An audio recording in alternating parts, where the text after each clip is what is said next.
I feel good, you look great, I like you, I can't wait.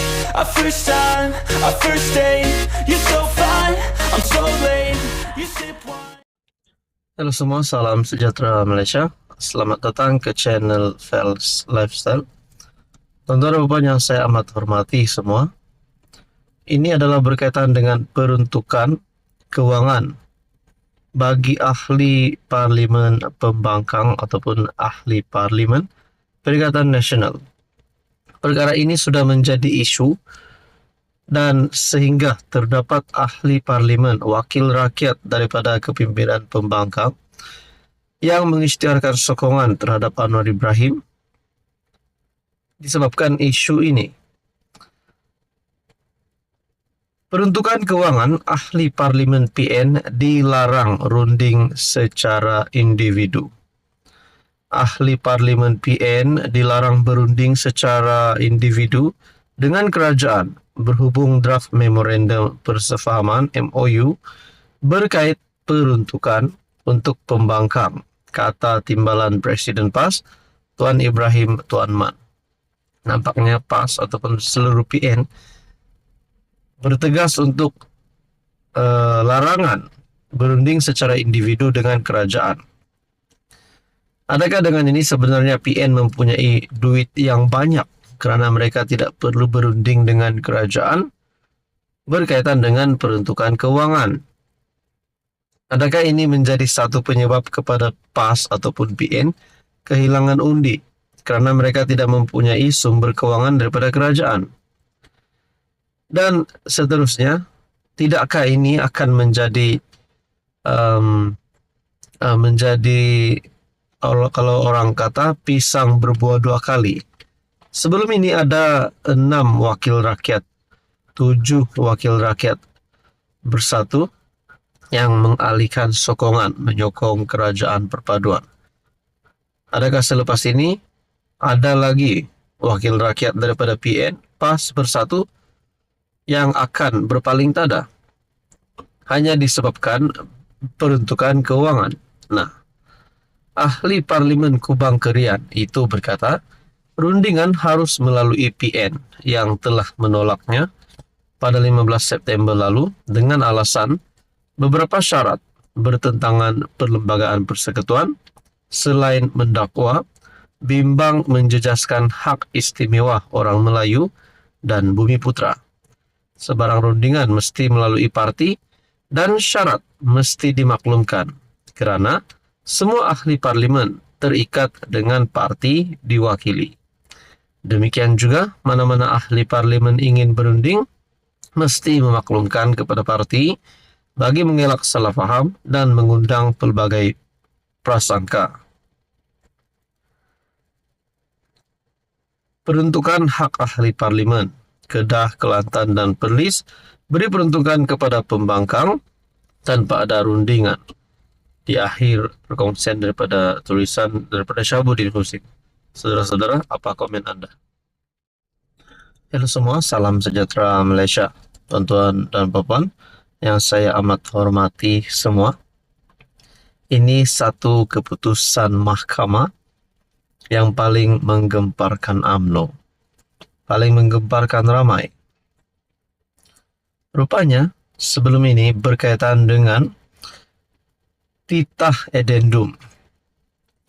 Berkaitan dengan penahanan di rumah bagi Najib Razak. Ini adalah perincian terkini, keputusan terkini yang pasti mengejutkan ramai.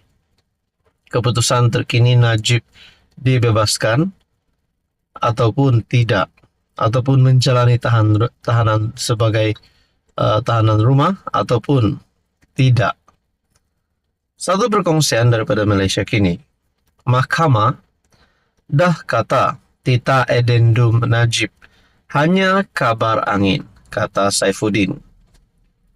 Menteri Dalam Negeri Saifuddin Nasution menegaskan kepada Dewan Rakyat bahawa edendum diraja yang dikatakan memerintahkan penahanan rumah bekas Perdana Menteri Najib Razak hanyalah kabar angin. Dalam jawapannya kepada pertanyaan beberapa ahli parlimen mengenai perkara itu. Saifuddin merujuk mereka kepada keputusan Mahkamah Tinggi Kuala Lumpur pada Julai yang menolak tindakan Undang-Undang Najib untuk mengesahkan kewujudan addendum. Kota Baru ahli parlimen Taqiyuddin Hasan juga ikuti keputusan mahkamah ketika peguam yang berkenaan bawa ke mahkamah dan mahkamah kemudian anggap bahawa addendum ini hearsay ataupun kabar angin. Itu sudah jelas keputusan mahkamah. Kita tak patut timbulkan lagi lah. Adakah dengan ini Najib Razak dah tak ada harapan?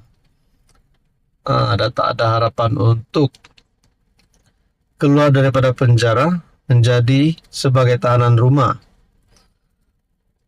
KDN pun lagi jauh, kita tak anggotai Pardon Board, lembaga pengampunan.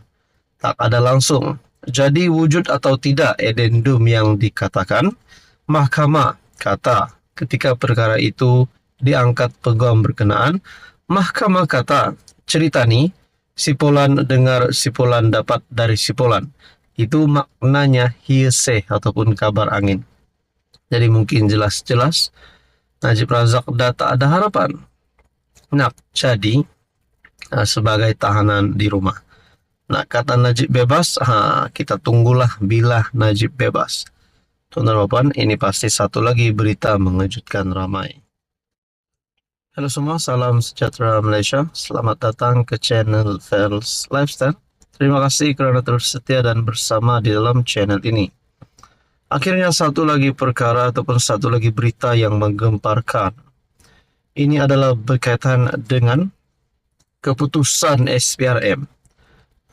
Sebelum ini kita dengar ada kepimpinan politik. Ada kepimpinan yang bernama besar politik di Malaysia ini yang terlibat dengan rasuah, terlibat dengan serbuan, dan akhirnya dihadapkan ke mahkamah. Yang terkini pula satu lagi berita ataupun keputusan SPRM yang bagi saya pasti menggemparkan seluruh kepimpinan politik di Malaysia. SPRM beku akaun persendirian 6 akaun syarikat Fashion Valet.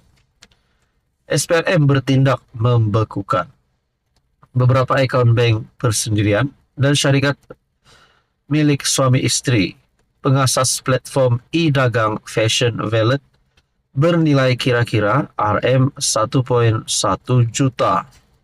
Menurut sumber, pembekuan tersebut susulan siasatan yang dijalankan SPRM terhadap pasangan tersebut berhubung kerugian pelaburan, dana khazanah nasional berhad serta permodalan nasional berhad berjumlah RM43.9 juta. Sejak siasatan dijalankan, SPRM menerusi Op Favish telah membekukan kira-kira 11 akaun persendirian dan 6 akaun syarikat di bawah seliaan pasangan suami isteri itu, bernilai kira-kira RM1.1 juta bagi membantu siasatan. Selain itu, SPRM telah merakam beberapa keterangan individu penting yang terdiri daripada pegawai kanan khazanah, PNB, Fashion Valet, accountant, penilai syarikat Sera Introducer, katanya pada Rabu. Sementara itu, Ketua Pesuruhjaya SPRM Azam Baki ketika dihubungi mengesahkan pembekuan akaun tersebut dan menyatakan kes disiasat di bawah Seksyen 18 Akta SPRM 2009. Sementara itu, sumber berkata SPRM turut menggeledah kediaman pasangan tersebut di Mont Kiara, Kuala Lumpur pada Rabu. Serbuan di premis pasangan itu dilakukan jam 5.30 petang selepas mereka hadir ke SPRM Putrajaya kali kedua pada Rabu bagi proses siasatan dan rakaman percakapan. Dalam serbuan ini, selain dihadiri 12 pegawai SPRM, ia turut disertai peguam pasangan tersebut. Penggeledahan berakhir sekitar jam 8 malam dan antara barangan yang disita termasuklah 11 beg tangan serta seutas jam tangan berjenama mewah dengan anggaran kira-kira RM200,000. Dalam pada itu, Azam mengesahkan pembongkaran tersebut dan menyatakan kes disiasat di bawah Seksyen 18 Akta SPRM 2009. Akhirnya ini adalah satu serbuan mengejutkan. Saudara Bapak, apa komen Anda?